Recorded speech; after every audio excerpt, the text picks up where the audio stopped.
Il a simplement couvert son casque avec sa main, et a découvert le secret des extraterrestres. Le soleil éblouissant était impossible à regarder directement, mais après avoir mis le casque, il a été surpris de découvrir que la lumière du soleil n'était plus un problème. Il s'avéra que les extraterrestres craignaient la lumière directe du soleil. Ce n'est qu'après avoir enfilé leur casque qu'ils pouvaient voir. Ce fut une découverte majeure pour les humains. S'ils exploitaient la faiblesse des extraterrestres face à la lumière du soleil, ils auraient une chance de trouver un moyen de les vaincre. À ce moment-là, le vaisseau extraterrestre fonçait droit sur eux. Lorsque le vaisseau s'écrasa sur le destroyer, leur fier navire en acier se révéla si vulnérable face à l'ennemi. Le destroyer fut rapidement détruit. Les membres d'équipage n'eurent d'autre choix que de sauter à la mer. Finalement, le destroyer coula au fond de l'océan, comme s'il n'avait jamais existé. Bien que le destroyer ait coulé, tout le monde avait survécu. Mais désormais, il n'avait plus d'armes, et ne pouvait plus empêcher le complot des extraterrestres. Mais Jacques, en tournant la tête par hasard, aperçut un navire de guerre désaffecté. Bien qu'il ait 70 ans d'histoire, s'ils pouvaient l'utiliser, ils auraient encore une chance de lutter contre les extraterrestres. Et sur ce navire de guerre, il y avait un groupe de vétérans à la retraite.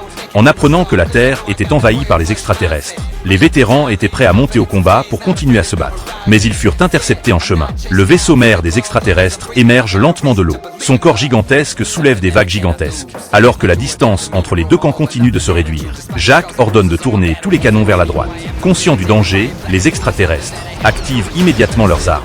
Voyant que les extraterrestres s'apprêtent à passer à l'action, il ordonne immédiatement à l'équipage de jeter l'ancre bâbord. Au même moment, le vaisseau extraterrestre leur tire dessus, alors que l'ancre s'enfonçait dans les profondeurs. L'énorme force d'inertie fit tanguer le vaisseau de guerre. Les obus extraterrestres frôlèrent leur vaisseau de guerre avant de tomber dans la mer. Sous l'effet de la force d'inertie, le vaisseau pivota rapidement vers la gauche, orientant tous ses canons vers le vaisseau extraterrestre. C'était alors à eux de jouer.